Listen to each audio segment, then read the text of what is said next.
I built my floating sifter screen for under $50 and it only took 5 minutes to assemble.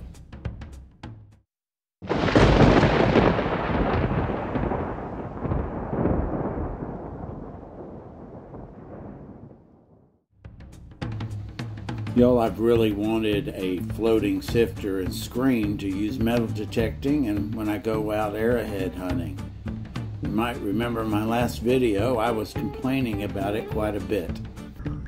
Well, I might actually have it. I really need a screen. All those other guys have screens and really need one. Okay, this is everything that you're going to need if you want to build your own floating sifter. You see I've got some fine mesh screen on the left there, a utensil rack, zip ties, and a couple of pull noodles. The first thing that you're going to need is a utensil rack. I've worked on and off in the hospitality industry since I was 16, and you see these everywhere. You might even have access to one. This was the cheapest I could find. There are sturdier versions from Cambro, but they can cost upwards of $54. The holes in the utensil rack are perfect size for coins. You can see that merc. There's no way that merc is going to fall through. However, when you get to smaller items, it can be an issue. That little gold ring is a tiny little ring that barely fits on my pinky, but it won't fall through. However, that initial, it won't fall through now, but it will go through if I put it end to end. That silver pendant goes right through, and that thing on the bottom is a stud, a 14-karat stud, and it falls right through. To solve that issue, I bought this mesh matting.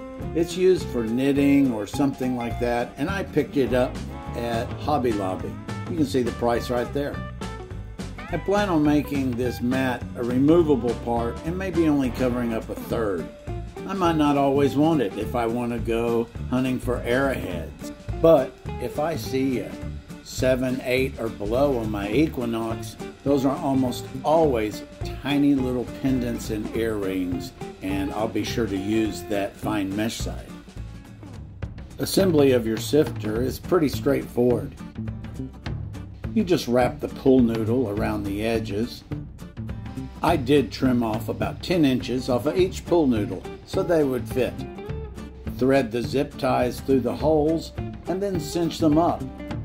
After I clipped off the ends, I rotated the zip tie till it was down inside that little pocket. That way it won't get caught on my hands or anything else. Some of those edges can be sharp. Just do that around the whole outside until it's finished.